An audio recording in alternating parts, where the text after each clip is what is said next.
如果你关注过近几年的传染病研究，你会发现一个明显的变化，科学界越来越担心的不再只是我们已经熟悉的病毒，而是那些长期潜伏在动物体内，随时可能跨越物种屏障的高致死率病原体。就在最近几年，科学家通过基因测序和人工智能建模发现，全球至少有数百种尚未被充分研究的动物病毒，具备感染人类的潜力。其中，最让世界卫生组织高度警惕的，就是一类以蝙蝠为天然宿主的病毒家族。它们传播隐蔽，变异能力强，一旦适应人类传播，后果极其严重。而今天我们要讲的主角，正是被WHO 多次点名的噩梦级病毒之一——尼帕病毒。你还记得电影《传染病》吗？那部电影之所以让人不寒而栗，并不是因为它的特效，而是因为它的逻辑。病毒从蝙蝠开始，经过人类社会复杂的接触链条，最终演变成一场全球灾难。当年很多人把它当成虚构剧情，但现在现实正在一步步逼近电影的设定。2026年1月24日，印度卫生部发布紧急通报，西孟加拉邦出现尼帕病毒感染病例，目前确认的感染者已有5人，近100人被紧急隔离观察。真正让全球公共卫生系统神经紧绷的，并不是数字本身，而是感染者的身份。确诊者中包括3名护士和1名医生，这意味着病毒已经不再局限于动物到人的传播，而是突破了最危险的一道防线，人传人已经发生。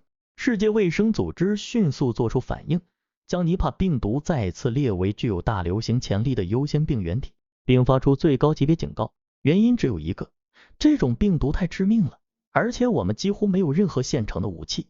很多人会问，尼帕病毒到底可怕在哪里？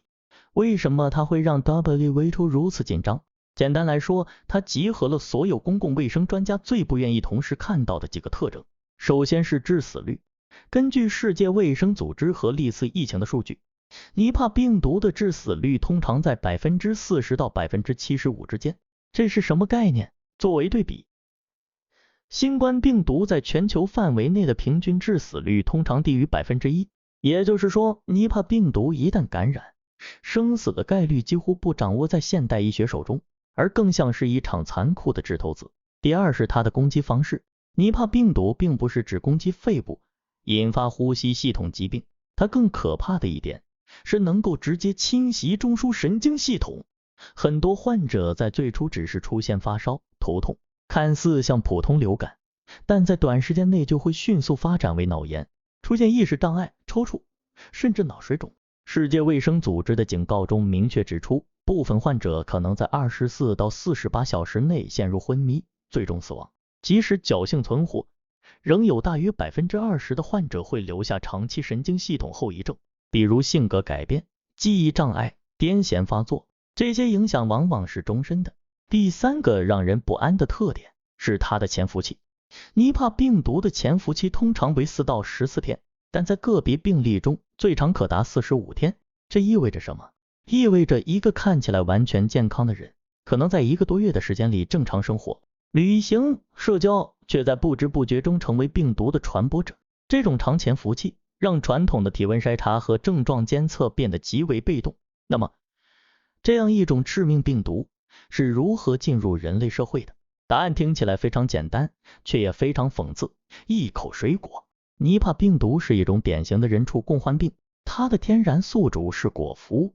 在南亚和东南亚地区，果蝠数量庞大，经常在果园和人类居住区活动。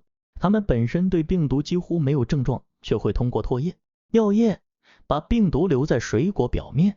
在印度和孟加拉国曾有多次疫情追溯发现，感染源头仅仅是因为人们食用了被蝙蝠啃咬过的水果，或者饮用了被蝙蝠尿液污染的生椰枣汁，病毒就这样悄无声息地进入了人体。更复杂的是，尼帕病毒还可以感染猪、马等家畜，再通过这些中间宿主传给人类。1999年，马来西亚曾爆发大规模尼帕病毒疫情，病毒从猪传给养猪农户，最终导致100多人死亡。为了阻断传播，当时扑杀了超过100万头猪。那场疫情不仅是公共卫生灾难，也是严重的经济灾难。而这一次，印度西孟加拉邦的情况更加危险，医护人员在救治病人过程中被感染，这清楚地表明，病毒已经可以通过飞沫和体液在人与人之间直接传播，一旦在医疗系统内部扩散，控制难度将呈指数级上升。说到这里，很多人会下意识地问一个问题，我们有没有药？有没有疫苗？很遗憾，答案依然是否定的。截至目前，全球范围内没有任何获批的尼帕病毒特效药，也没有正式上市的疫苗。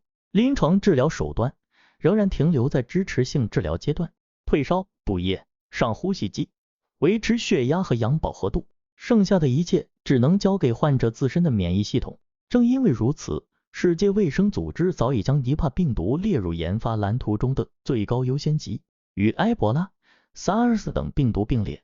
科研人员正在尝试多种方向，包括单克隆抗体、mRNA 疫苗以及广谱抗病毒药物，但从实验室到临床，再到大规模应用，这条路往往需要数年甚至10年以上的时间。那么，这场疫情对我们普通人意味着什么？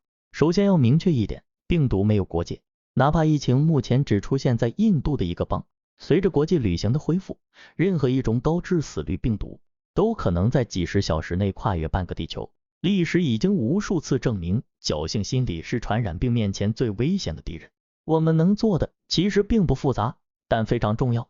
第一，拒绝野味和来源不明的食物，尤其是表面有破损、疑似被动物啃咬过的水果。第二，保持基本的卫生习惯，接触动物后，进食前务必彻底洗手。第三，关注官方旅行预警，如果近期有前往印度或东南亚的计划，一定要密切留意当地卫生部门和世界卫生组织发布的信息，避免前往已知疫区。尼帕病毒的再次出现并不是偶然事件，而是一个信号，它提醒我们，人类正在以前所未有的速度侵入野生动物的生存空间。当生态边界被不断打破，病毒跨越物种的机会也在不断增加。在微观世界的掠食者面前，人类依然脆弱。我们所能依赖的不只是科技，更是敬畏、自律和警惕，因为下一次大流行也许就藏在某只蝙蝠的翅膀下，或者某颗被咬了一半的果实里。多一分了解，多一分小心，就可能少一分灾难。好了，今天就讲到这里了。如您喜欢我的视频，别忘了点赞。新知识正在来的路上，欢迎大家订阅我的频道，谢谢您的支持。